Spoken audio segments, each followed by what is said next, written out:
20 fuck 12 fuck SWAT.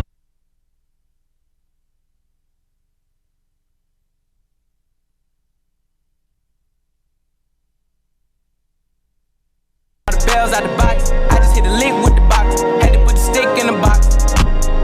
Pour up the whole damn seal. I'ma get lazy. I got the mojo deals. We been trapping like the 80s. She said the nigga so got the cash out. Told him wipe a nigga. Hey, y'all. Welcome back. Welcome back. So y'all see, we got some young men in here. They rolled up on us kind of deep. Right. Real deep. We had to split them up like, hey, back up. Need some space, homie. So y'all, just to get back into it, last week, we talked about let me be black in peace. Please. So I felt like, ending the Black History Month, we gotta make sure we hold our peoples accountable, you know? So today's topic is gonna be about what it's gonna be about? Dear black people. Dear black people. Dear Black people. Like dear white people, dear black people. So y'all, into going into dear black people, let me just get a story about me. I was a little late coming in today. And you know how black folks is on their CP time. That was never me. be on time? Never on time. I wasn't on time, y'all. My bad. But I got better. you did. I got better. You got better. And I have too, but today wasn't the day. You better when you want to be better. Because certain places you ain't on time. If it's money on the floor, I'm there. So I just need to know, why couldn't us black folks ever be on time? Right. Why we got to say on the invitation, be here by 7 o'clock p.m., knowing we don't want you there till 9 o'clock p.m.? I don't get that. Y'all get that? I would say lack of accountability from both parties. So if there is not a level of accountability, then of course people are going to show up whenever they want, however they want. So First of all, don't bring your deep ass voice in here and not introduce who you are. I'm sorry that y'all don't have enough men on y'all podcast. But you know what? Excuse y'all for not introducing us. The brothers are coming today, and you think we're docile. We was chilling the whole time, but we were just waiting to get on the airwaves. And I'm just gonna let you know. Now we finna open up. But accountability, lack of accountability. That's my answer. I am Steve. How you doing, Steve? Because we didn't introduce the friends of the den. Yes. We got some So y'all friends that introduce y'all. yourselves. Well, today we come here as the Faithful Black Men Association. I'll introduce myself. I'll let my brothers introduce themselves as well. Hello, my name is Michael. My name is Rob. Hey, Rob. Hey, Michael. How y'all doing? Hey. Thanks for coming. Thanks for having us on. We appreciate it. Now, when you say lack of accountability, how do you hold someone accountable for always being late? Well, you have to notice patterns. If you know someone's late, then that's your friend. 30 minutes before they're supposed to be there, they're supposed to be leaving. Why don't you just hit them with a text or something like that? Just let them know. People don't do the things that people assume that you're supposed to just do things right, but that's not how the world works. So you saying sending them a reminder text that from the invitation reminder that you already sent them on top of. If that's your dog, yeah. What you mean? Well, then you get that, hey, where you at?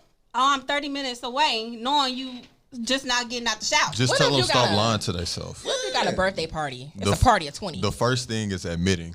So if I have a problem with something, the first thing is admitting, like, I have a problem. I'm always late. So Okay, I have a problem. I'm always late.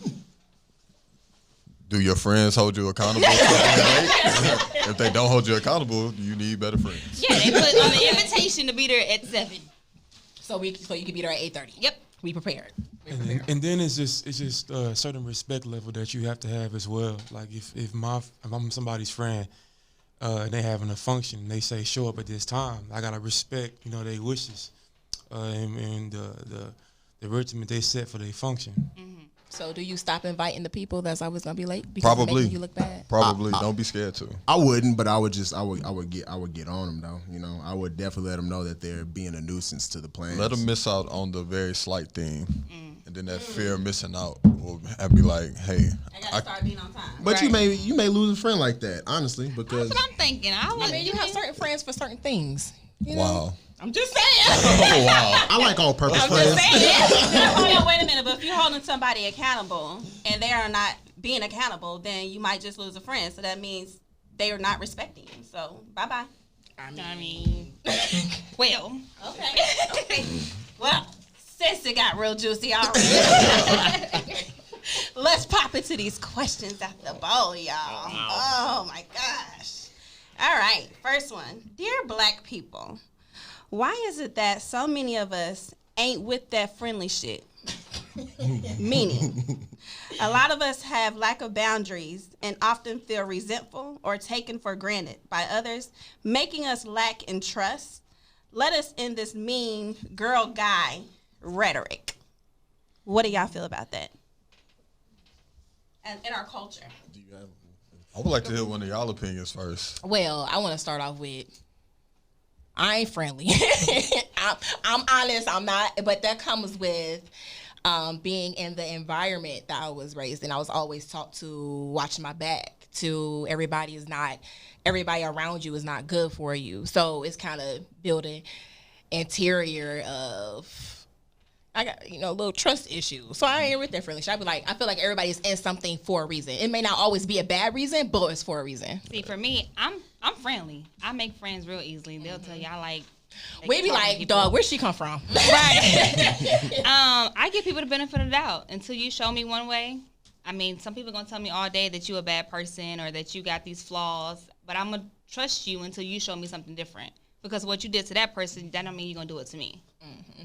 I think I agree with both of y'all. I'm not friendly at all, but I do allow you the benefit of the doubt. Now, if you squander that opportunity, It's a wrap. See, that's about it. but I'm not going to go out my way to make a connection either. Got you. Okay. Well, I believe all the term "all skin folk ain't your kinfolk," so I am gonna give you the benefit of the doubt because I respect all Black people. And I like to think that everyone is on our same agenda, but the reality of it is that's not true. So you just have to have a guard up. You just do, especially in these days where it's like you don't know what a person's real intentions are. So You know what? To give an example of that, actually, I have a lot of people that ask me, what has you been in your podcast brought to you? And networking events has changed my perspective or my dealing when it comes to greeting people. Usually, when I walk in a room, I just walk in a room. You don't say nothing. I don't say anything. I just walk in a room. So would you say that's you stepping outside your comfort zone? Definitely. It was uncomfortable, but I'm glad I did it because it made me, I think it feels good. I think that's a lot of anxiety that us as Black people share because we aren't so trusting that we're like, I'm not going to step outside that comfort zone to go start a new relationship when it could. See, me, I hate people staring at me for no reason. So I'm gonna speak and be like, "How you doing?" Exactly. Hey, Exactly. I think, you good? I think for me, I love people. Period. So the love that I have for people, when I walk into a place and it's nothing but cold, and that's why I get started in corporate. It started in corporate for me, around them clear people. So walking around, They're not clear. They're not all the way clear. so it started making me be like, "Hey, how you doing? Good morning, everyone. Hey," and then they're like, "Why is she so happy?" But see, that got me fired. I had a job and around the clear people, it was maybe 4 or 5 of us Black people, and I was a business analyst, and I just didn't fit because I was too, they walk in, everybody I'm like, "Hi, good morning." It didn't work there. You don't fit here. You're too happy. Well, even in a corporate space, minding your own business can get you in trouble as well. That's something I ran into as well in corporate. Just I was the type of person, I was like, okay, what's my job description? What am I supposed to finish? What am I supposed to be doing? 5 o'clock, time to go. I go in there with my beats, and I'm in my desk, and I'm like, whatever I got to do, and then they'll start looking at you like, I don't think he fits in with our culture. So it's that's so true. That's just start a conversation of is corporate for us, but but that's a whole other conversation. No. But yeah, I think we got more questions than y'all both. Because we can go all day. All right. So, dear Black people, what's more important, your good credit or that 65-inch flat screen TV? Ball. Get the flat screen. Oh no. No, I'm just like, But you can use your. What do you mean exactly? Because you can use your credit to buy the 65-inch. So what I mean by that is the fact of we so worried about our money and trying to live high demand. We want to have what everyone else has. We want to be with the Joneses instead of getting your credit and get everything in line that was already jacked up, so you can have that and be with the Joneses. Gotcha. Okay, crazy theory here. What if you got that? How big was it? 65? 65. 70. No matter. What if I could tell you that you could get the 70-inch while building your credit though? I mean, what if you took it out and then made your payments our credit's supposed to be used? But I don't know. I'm just a guy that just gets on podcasts and just talks. So I don't. That's basically knowing your resources and you can get a Best Buy credit card and get the 65. I think the question is more geared geared around what's so hard about building your credit. Discipline.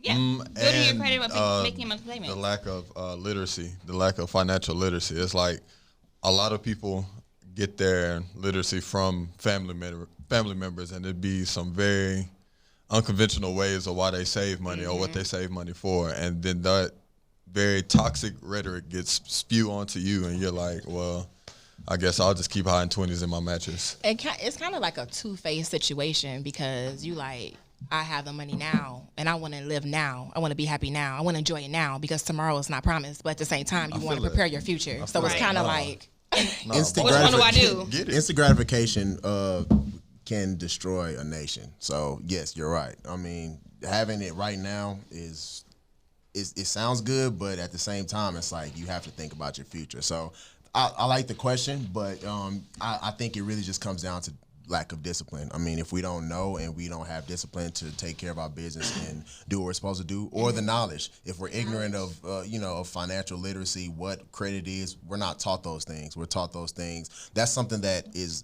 usually passed down through family generations and stuff like that. So if our great-great-grandfather didn't know about it, then how do you expect for us to know which we about talked about that on generational curses. If y'all want to check that. Yep, we sure did. So, what's your name? Rob. Rob has a question. What you got for us, Rob? He's been sitting back chilling. Dear Black people, it's okay to pray about it and go to therapy. Okay. So that means what she's saying is it's okay to basically, as Black people, seek help. You don't have to go to drugs, or you don't have to go. Basically, you don't have to hold anything in. Counseling is not just for other cultures. It's for us Black people too. You know, we need somebody to talk to outside of our family and outside of somebody who actually knows us, who's going to listen and try to help us fix what our inner issues are. I agree with that, but I think you don't always have to go talk to someone to get a form of therapy. Recently, I just went to Bath and Body Works for the very first time to go get a candle. And I saw that they had like different body washes and things like that were like for aromatherapy, which made me go do research on like Did you get the lotion? No, I just got a candle. You gotta get it. You gotta get it. I'm only going there for candles. Shea butter and black soap. All he needs. But that made me go do research on what other types of therapy they are, and I think it's more of like once you find whatever therapy you're comfortable with, treat it as therapy. If you like listening to music, sit aside at least an hour to listen to a full album from start to finish. Or if it's going in Bath and Body Works and smelling candles, like find real therapy. I was just gonna say, find your therapy, basically. So if that's writing, or if that is listening to music, dancing, whatever it is, you guys, is what you need to find that inside you so you can execute it. I like that. I'm with it. Go ahead. Does anybody else have anything to say about? I implore all of my brothers of the Faithful Black Men Association to seek therapy. It's a very, very difficult world out here for Black men, and a lot of times, we don't talk about how hard it is. There was like a tweet going around maybe last week saying, you'd be surprised on how many times like a black man just cries and then like it's like, all right, that's done. Gotta suck it up. Gotta go back into the world. Like that happens, you know. So a lot of the repressed emotions that we have, it can catch up to you. And I look at therapy like going to a chiropractor. The first time I went to a chiropractor after playing 13 years of football, the chiropractor was like, boy. he was like, boy, you was out there playing ball, huh? And I was like, yes, sir, I was. I had to, yeah, that was my scholarship, you know what I'm saying? So, but yeah, you just don't know until you go the first time and you realize how helpful it can be, and you know how it's a good experience. And like I said, we have a email list, and we tell our brothers in our congregation to go seek therapy whenever possible. Find somebody that you feel comfortable talking to. So that's something that we really do push on our members. So I heard you say that you have a association, right? Yes. So can you educate us about that? Faithful Black Men Association. It is, I like to think of it as the largest accountability circle for millennial black men, all the way up. All it is a little bit of science, math, and everything put together. So we think about it, the 6 degrees of separation. So everybody knows somebody that knows somebody. So if there's 10 people in this room, we could from the people that we know, we could probably all know 600 people. So as long as you're accountable with those 600 people, and the 6 people that reach out to those other 600 people, and those other 600 people reach out to, and it goes all the way up and so forth to 80,000 people that we have. And you know, so it's basically just an accountability circle. Black men don't cheat, black boys do. So it goes very far, and there's different levels to it. But of course, the things that we're focused on right now is just holding each other accountable. Being better men for ourselves first, you know, because you can't be a better man for your family, your wife, your girlfriend, whatever, if you're not better for yourself. So, do y'all offer mentoring to youth? Of course. I mean, our mentoring for youth goes as far as one of our best advisors, Andrew. He's in law school. Very wise young man. He goes to elementary schools and like once a month, and he just goes and he talks and he, you know. So we're a very, very widespread organization. We have 35 different chapters all across America. So we have a lot of people, a lot of boots on the ground doing a lot of honorable projects. All right. Love it. I love it. Right? So black men, check out the association. Please do, brothers. Go ahead with your question, though. All right. Yeah, he tried to skip over that. Dear black people, why do we use the N-word in such a derogatory way? Can you read that again? So I can get a full understanding. Dear black people, why do we use the N-word in such a derogatory way? Okay. If you do. Yeah. Well, what is derogatory to you? Anything I offensive? don't feel like can we even use the N-word? Oh, you know. Let me think. Well, the N-word only has power if you give it power.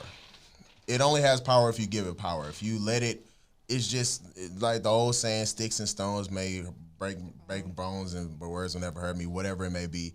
If you allow it to hurt you and affect you, then yes, it's going to be derogatory and it's going to be offensive and it's going to, you know, whatever it may be. But, you know, I would say this from a black male's perspective, especially an athlete as well. I played football for a very long time, and I think my two brothers here play a little bit of ball themselves on a very high level. And I can guarantee everyone in this room that's played football has gotten called the N-word at least 5 times in our football career. At least 5 times. Is that On the field. By white football players. By any. So was it nigga or nigger? Both. Both. You know, it doesn't matter. But you have to, as someone, that's something that is they try to use it to take you out your element. Because 9 times out of 10, I'm only getting called that because I'm on your ass. Point blank, period. So let me ask this: while y'all was on the football field, was y'all calling each other nigga? Like nigga, hey. Yeah, that's a wild place. Yeah, that's a wild place. So me personally, I think it's only used in that the framework of what we're trying to figure out, like what's derogatory when other people outside of ourselves are using that word. Right. So that's what makes it extremely offensive when white people say it, when whoever else says it who doesn't share our same struggle. It's like you don't get it, so you don't get access to that word. Now, when we say it to each other, I can be using it as an offense or like as a greeting or as a term of endearment. Like it doesn't matter.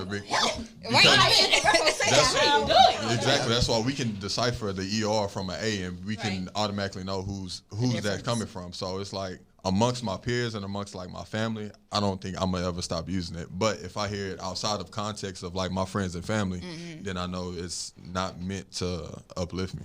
But it's crazy because if I'm in a grocery store and I'm walking past somebody and they upset because I got to a piece of something, I'm walking to the grocery store, I'm in Kroger or something, and somebody mad because I got something off the shelf before they did. I'm walking where I hear them say, "That nigga know they saw me." It's a black person. That nigga know they saw me. I was about to get this. I'm not offended At all. You know? At all. I'm like, I'm like, you right? Yeah. Yeah, you should have went a little faster. I'm not offended. Right. Because that usually Not only results in the that, head. I catch myself not just saying it to my people though. Like if somebody do some stuff and I'm While like, you nigga, driving? you know you shouldn't have did that shit. Like, but I've done it at work and had to catch myself like, he ain't black. No, But- me too. But it was more so they didn't say nothing, but I caught myself like, he ain't Yeah. black. I don't even know why I'm using it, but it was something that I used On the regular. often that the color didn't matter. Oh boy, at work, Blake. Blake. I thought he was like, "You good?" I was like, "My bad." What do you think? You over here so quiet? I think kind of what Mike said. I think it has two different meanings. I think like historically we all know what the meaning or what the word represents. And so I think like black people took it and used it and turned it into something else, like another form of code switching, which we often do. And I think that's where that meaning of the word changed for us. We started using it amongst ourselves, like as a greeting or a term of endearment or whatever the case may be. But the original representation of that word still remains. So at any instance, I can use it from a different connotation or with a different tone, and you can tell that I'm trying to insult you or offend you. And I think that's why, like, when people outside of black people use it, it automatically goes to that. But even in between our people, is like you can kind of see sometimes if people try to use the hard ER or how they say it and how they deliver it, their meaning from what it was represented in the original.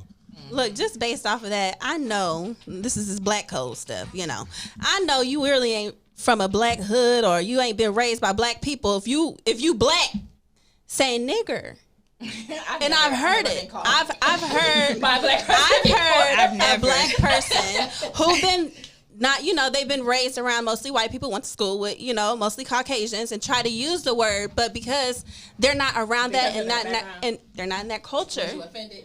I'm like, nigger. Can you say nigger? I've been Like- offended. I've been offended here recently hearing a white boy say nigga. Like I've been offended as well, but like I don't lash out anymore. Like I think I'm evolving mentally. But, like, Good job Appreciate it. for you. But I just make the room extremely uncomfortable. Because you're trying to use it as like you're trying to be my friend, and like I don't think I'm racist, but I'm just like I'm very not trusting. So it's like if you use that and like you try to become like my homie, it's like Because no. I feel like you trying to use that word endearing, trying to get on my good side. Yeah. Right. Go on, Kiara, with your Okay, question. dear black people. We can't hear you. Dear black people, please stop quoting the Bible to justify beating your kids. Oh, you're gonna have to go into this one. Here, I'm gonna give you this. In the words of Eddie Murphy, every Oh, beating no. that my mama gave me saved me from the penitentiary. Yeah, we talking different paradigms here because let me tell you something. My parents were not abusive. My parents were not extra. My parents gave me exactly, I think, what was deserving of the things that I did. But had they not did what I was deserving of, I don't know where I would be, and I don't know what I would be on. So, I mean, as far as using the Bible to justify, you don't need no Bible to justify disciplining your children. It's just you can't abuse your children, like the point blank period. But you, Like, what's you know, considered abuse? Right. Because I think I was abused. My mama taught me some lessons. I never saw. Okay, so this is like I said, this is the difference. I have 2 older brothers, 2 older sisters. I never saw my parents ever lay a hand. Or one time my mom got with my sister.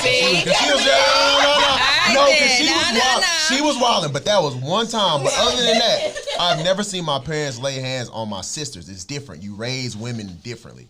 But men, it's a different ball game. You gotta, you have to. And I'm not saying that abuse. I'm not saying that at all. But there are points and times in a young man's life where you look at your dad or you look at your father figure or whoever that is, and you like, man, I think I could look. I think I'm gonna try to. You gonna I try? think I could try. It's like you, I think bro. I can run this show. Yeah. I can run the show. No, you can't. You know what? I know that now. But I'm letting you know that's how I'ma men swing think, this especially way. black men.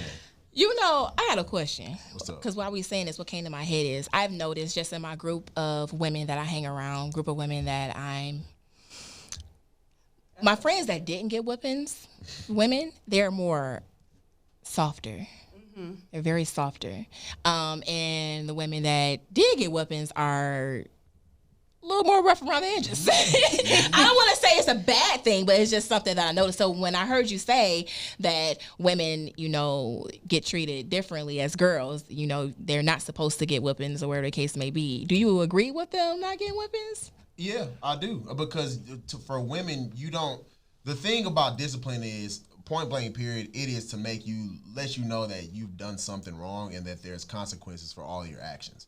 And men, we're not. I remember my mom would try to say, "Well, you're in trouble.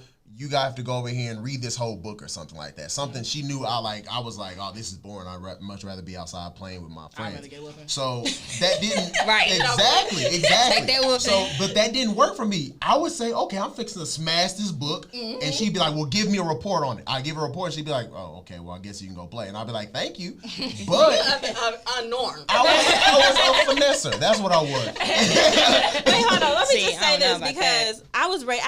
I'm the baby girl, the only girl of 5 brothers. They all older than me. I watched my brothers get their tail toe up, right? My daddy had to lay his hand on me one time. That was it. But nowadays, there's a lot of single mothers. And I feel like it was more like that when you have a father figure, because when you have that father figure with a woman, all he had to use was his deep voice and she got in line. Mm-hmm. But now with these girls, they want to test you. Oh, you want to go toe to toe with me? All right, so we're finna go out here and I'm finna tear that tail up. I'm finna show you who's boss. So I think kind of back then versus now, you have to get in their tail and put that fear in them, because sometimes just that the books and the educations don't always work. Now, I'm not saying that's the answer, but I do feel like we've gone away from that, and parents are more scared of their kids nowadays than back then. I was raised by a single mother, and I think my brother to the left of me was as well. Mm-hmm. And the one thing, because my mama might hear this, the one thing my mama showed me growing up was zero fear. Zero fear towards me. Now, I grew up bigger than all my friends and all that, and my mom had to live with me. And it came a point in time where I was like, you know what, I think I'm gonna have my run at the house.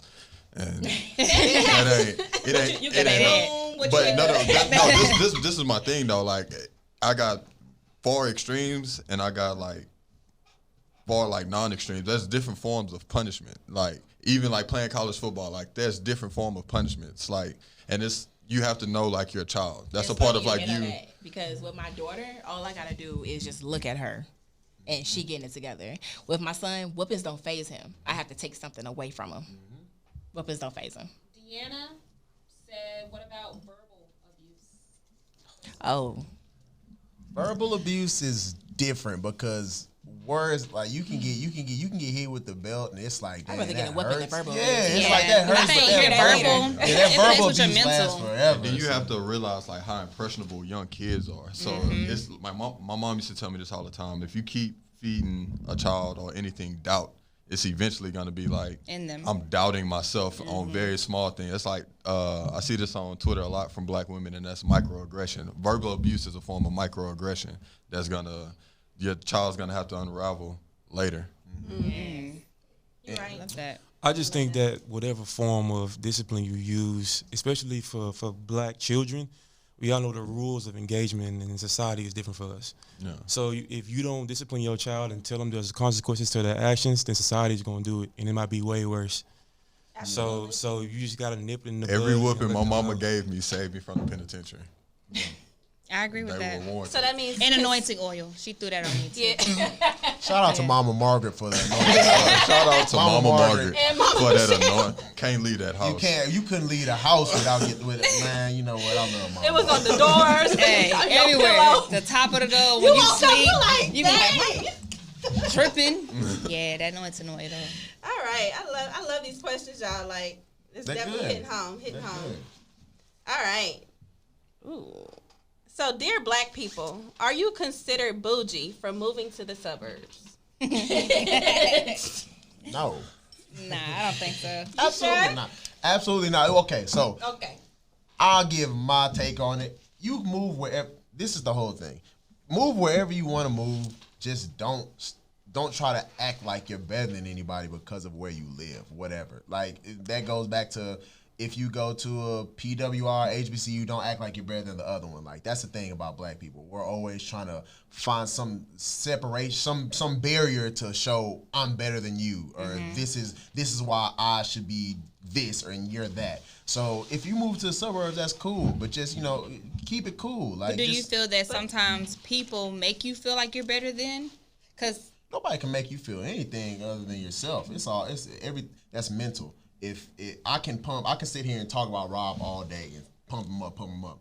And if he wants that, then he'll let it go to his head. no, I'm meaning like you walk in, oh, here he come. He got all this money. That's insecurity. That's insecurity of somebody else, though. You have to let them deal That's with not my themselves. fault. Yeah. But do you know how many times that I hear, oh, she stay on the north side. She live in Frisco. She too good to come over here to the south side. And I'm just like, no, it's just, if you get to know me, you get to know that that's just the area I want to live You an in. hour away from me. I was just about to say, man, Drive that far. We stay black with our people black folks. we just got to move where you feel comfortable, or like Right. what you normally do. If you were the guy in college who had all the crazy house parties, don't think you can move into the Highland Park gated community and have them same house parties. You're gonna have to move to the south side, where they don't care if you out there at 3 a.m. loud. So They come join you. yeah, they may come join you. So just move where however you want to live your life, you can live it comfortably, and you can keep the laws far away from you. I agree. I definitely agree. I think it depends on your goals too. Like Exactly. when I moved to the suburbs, it wasn't necessarily to act like I was, necessarily better. I moved that way for investments and but it wasn't necessarily to act like I was better. But when you go around, but you know what? In Dallas, people do judge you according to where you stay. Yep. Sure do. It's been plenty of times when coworkers be like, "Where you stay at? Oh, you stay at Allen? Oh, you one of them? Oh, but I'm from Detroit." So don't get it twisted. Don't get it twisted. You're 100% right. I forgot who we were having that conversation with. It was a brother we met at Jimmy's function. It was. Yeah. And I've never seen that as much as when I came to Dallas, and I saw like people would be like, "So where are you located?" Unfortunately, Dallas is not very big. To me, I'm from Houston, so but we stay on the west side of Dallas, which has historically been the slums. Industrial, more so type. But they're doing other stuff there now. So Nice condos over there too. yeah, so do, people they do. people don't know what's really going That on was over ran the down, bridge. yeah. So they're like, "Oh, West Dallas," and I'm like, "Yeah, it's West Dallas." And I don't want to go into it because I'm like, I don't want you judging me on where I stay, what type Exactly. of situation I'm in, because more 9 times out of 10 it's probably a better situation than you, and I don't want to get that. Exactly. I don't want to even start that. Exactly. I want to leave it to where meet me who I am and judge me off of that. Exactly. And I think for me, like, I decided to move out that way because I stayed in North Dallas, but I stayed in the hood of North Dallas, and I had children.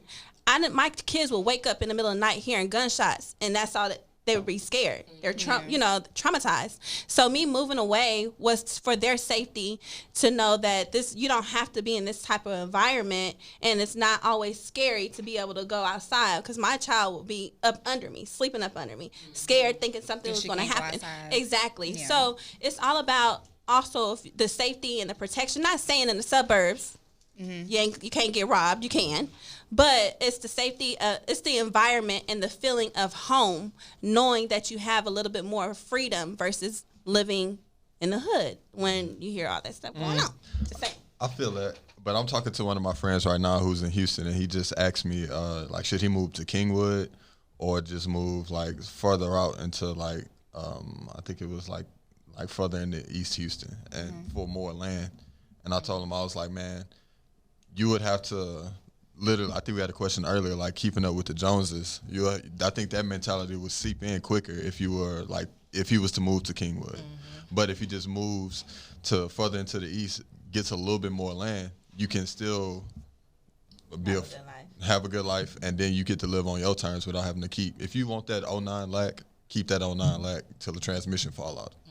And one thing about it too that we have to start realizing is wealth looks different. Like it doesn't matter. Like some people will be out in Highland Park and they'll have a condo in Highland Park paying the same amount as somebody that has land out, in Forney or something like that, So it's just wealth looks different. So while we're so busy trying to keep up with the Joneses, it's like it's really it does get to a point where it's kind of ignorant because it's like wealth is so, I guess, so hidden that you really will never know. You can't really keep up with somebody like that. So I think Brother Kanye had a verse about that they make us hate ourselves and love their wealth. That's why you'll see everybody trying to get the newest Mercedes or something like that when you can, like I said, keep the 09 lac and go get 2.5 acres somewhere in Oak Cliff. So, dear black people, why do we always want mixed kids with good hair? Ooh, wait a minute. wow. I think our kids got good hair. My child got some good thick hair, okay? But, I mean, I think that question I wrote that question just because I felt like I've seen a lot of people growing up, I want a mixed child, I want good hair, the curly hair, the long hair, the wavy hair. And what makes you think that hair is just good hair? Is it more along the lines of like bullying or something? I think it's like, I think from our past history, we've been conditioned to view like the European standard of beauty as, that's the epitome of what like good hair or facial features should be like. And I think like some of us need to get over, like we have deep seated of like self-hatred. Like we see ourselves as like we're never good enough, or like we compare ourselves as like it all stands for the keeping up the Joneses thing too. So I think that's where that comes from. Yeah. As a cosmetologist, people think that loose hair, straight hair is good hair, but actually coarse hair is the best hair. It does everything. It straightens, it curls, you can color it, you can do whatever you want to it. You cute, Sade. We know. You cute. But to answer your question as far as mixed kids, I really don't know where, I feel like that exterior came back from slavery, of course. Because everybody, especially the light-skinned women with good hair, were the ones that was able to stay in the house. And the ones that were darker skinned and with coarse hair had to stay in the house. So I feel like that's where it came from. I've actually heard lately and seen lately too where there's been black women wanting a white man or a man of another culture, or a black man wanting a European woman just because they feel like their kids is going to look better. Let me hit on that right quick. Okay. My ex-associate, she was my complexion, beautiful girl. And when we were younger, she just always said how she wanted her husband to be white, Italian, good hair, because she wanted her kids to have good hair. She's just going to ignore the fact that she's black.